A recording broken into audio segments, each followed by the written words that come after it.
دوسری بات میرے بزرگوں،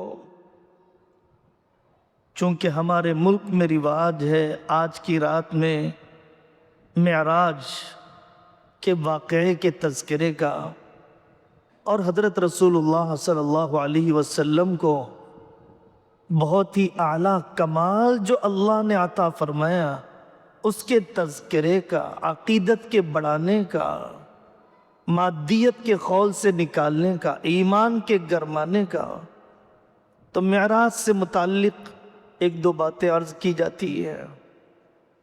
حضرت آقا صلی اللہ علیہ وسلم نے بیت المقدس میں امامت فرمائی سارے انبیاء کی۔ نبیوں کا ایمان بھی مکمل نہیں ہوگا حضرت محمد صلی اللہ علیہ وسلم پر ایمان کے بغیر۔ معراج اعلان ہے، دنیا مان لے کہ اللہ تبارک و تعالیٰ نے قیادت اور دنیا کی لیڈرشپ اور حقیقی امامت بنو اسحاق سے نکل کر بنو اسماعیل یعنی حضرت محمد صلی اللہ علیہ وسلم کو دے دی گئی۔ اب یہودی سر پٹکتے رہے، عیسائی ناراض ہوتے رہے، آسمانی فیصلہ ہے، بدل نہیں سکتا ہے۔ دوسرا ایک سبق واقعتاً غور کرنے کا ہے، ہم دین کے کام کرنے والوں کو، آدمی اپنی انفرادیت، اپنے کام کی نمائش، اپنے کام کے لیے قربانی، اپنے کام کے لیے اصول پسندی سب کرتا ہے، لیکن دوسرے جو دین کا کام کر رہے ہیں، ملت کا کام کر رہے ہیں، اس کے لیے دعا کرنے والے بھی بہت کم ہیں، حصہ لینے والے تو بہت دور۔ معراج کا واقعہ بتلاتا ہے کہ حضرت محمد الرسول اللہ صلی اللہ علیہ وسلم اور دیگر انبیاء میں کیسا اپنائیت کا تعلق، قدردانی کا تعلق، ہمت افزائی کا تعلق۔ ہر آسمان پہ جب ایک نبی نے دوسرے نبی کا استقبال کیا، حضرت عیسیٰ نے، حضرت موسیٰ اور ہارون نے، حضرت ادریس اور یحییٰ نے، حضرت یوسف اور ابراہیم نے، جب حضرت نبی پاک صلی اللہ علیہ وسلم کا استقبال کیا، مرحبا بالرجل الصالح، مرحبا بالنبی، نبی کا استقبال، نیک انسان کا استقبال، بیٹے کا استقبال، یہ کہہ کر وہاں پر بلایا گیا۔ کیا آج ہم مدرسے والے، ہم اسکول والے، ہم خانقاہ والے، ہم تبلیغ والے، ہم بیت المال والے، ہم اسلامی معیشت کے لیے غیر سودی بینک قائم کرنے والے ایک دوسرے سے ملتے بھی ہیں، تنظیم کے ذمہ دار ایک دوسرے کا منہ دیکھنا گوارا بھی کرتے ہیں؟ میرے بھائیوں، اجتماعیت قائم ہوتی ہے انفرادیت کو محدود کرنے سے۔ اپنی انفرادیت پر اصرار، اتنا وقت نہیں ہے میرے پاس دوسرے کے کام کو جاننے، حوصلہ نہیں ہے دوسرے کے کام کو ماننے، تو پھر میری دکان تو چمک جائے گی، امت نہیں قائم ہوگی، امت پناہ قائم نہیں ہوگا، اجتماعیت نہیں بنے گی۔ معراج کا تیسرا واقعہ، حضرت رسول اللہ صلی اللہ علیہ وسلم کی ان انبیاء علیہ السلام سے جو اللہ نے ملاقات کرائی، علماء نے اس کے راز لکھے ہیں۔ کیوں ملاقات کرائی اللہ نے 1,24,000 انبیاء علیہ السلام؟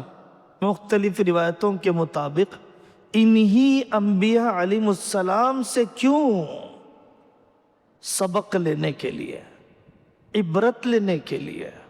جن چیزوں سے یہ گزرے ہیں آپ بھی گزریں گے، سیکھو، اپنے بڑوں کے تجربات کو لے کر خود بھی تجربہ کرو۔ لیکن بڑوں کے تجربات کو چھوڑ کر نہیں۔ میں کام کرنا چاہتا ہوں سیاست کے میدان میں، پڑھا ہی نہیں میں نے ابوالکلام آزاد کو، پڑھا ہی نہیں میں نے حضرت حسین احمد مدنی کو، تو میں کام کیسے کر سکتا ہوں، کیسے بڑھا سکتا ہوں؟ بتلایا گیا کہ جیسے حضرت عیسیٰ علیہ السلام کو ستایا یہودیوں نے، آپ کو بھی ستایا جائے گا۔ جیسے مورتی پوجا کی طرف چلے گئی قوم حضرت ہارون علیہ السلام کی موجودگی میں، آپ کی قوم بھی مورتی پوجا کی طرف اور بے دینی کی طرف جائے گی۔ جیسے شام میں مقابلہ کیا حضرت موسیٰ علیہ السلام نے، آپ بھی تبوک جا کر شام میں مقابلہ کریں گے۔ بتلایا گیا کہ جیسے حضرت ابراہیم علیہ السلام سے اللہ نے پورے گھرانے سے کام لیا، آپ کے گھرانے سے بھی اللہ تعالیٰ کام لیں گے۔ ہمیں اپنے متقدمین، اپنے سابقین کے کام کو نظر انداز کر کے، بلکہ تنقیس کر کے، اس کو بدنام کر کے، انہوں نے نہیں کیا میں کر رہا ہوں، اب تک کسی نے نہیں کیا میں کر رہا ہوں، یہ ذہنیت زوال کی تو ہے، عروج کی نہیں، مردودیت کی تو ہے، مقبولیت کی نہیں۔ اور آخری بات جو ہمیں معراج سے متعلق یاد رکھنے کی ہے، نہیں رہے گا کوئی زوال ہمیشہ، نہیں رہے گا اندھیرا ہمیشہ، صبح ہوگی، سورج نکلے گا۔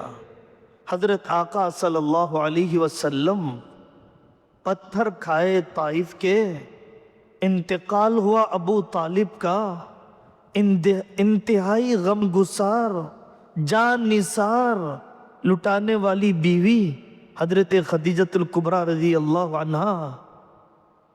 حضرت آقا صلی اللہ علیہ وسلم انسانوں میں عظیم انسان، بشریت سے بالا تر نہیں ہوتے، حالات سے متاثر ہوتے ہیں، وہ بھی ہم سے زیادہ حساس ہوتے ہیں حالات کے بھانپنے اور جھیلنے میں۔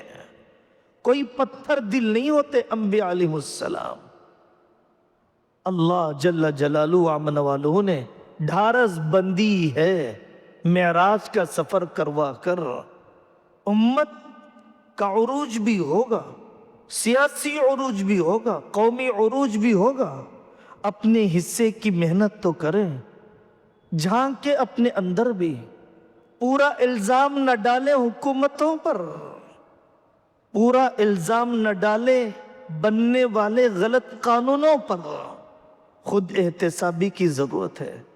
تبدیلی پارلیمنٹ یا اسمبلی سے نہیں، رہنے والی عوام کے اندر سے شروع ہوتی ہے۔ تبدیلی میری طرف سے شروع ہوگی، میراث کے ضابطے کی رعایت کر کے۔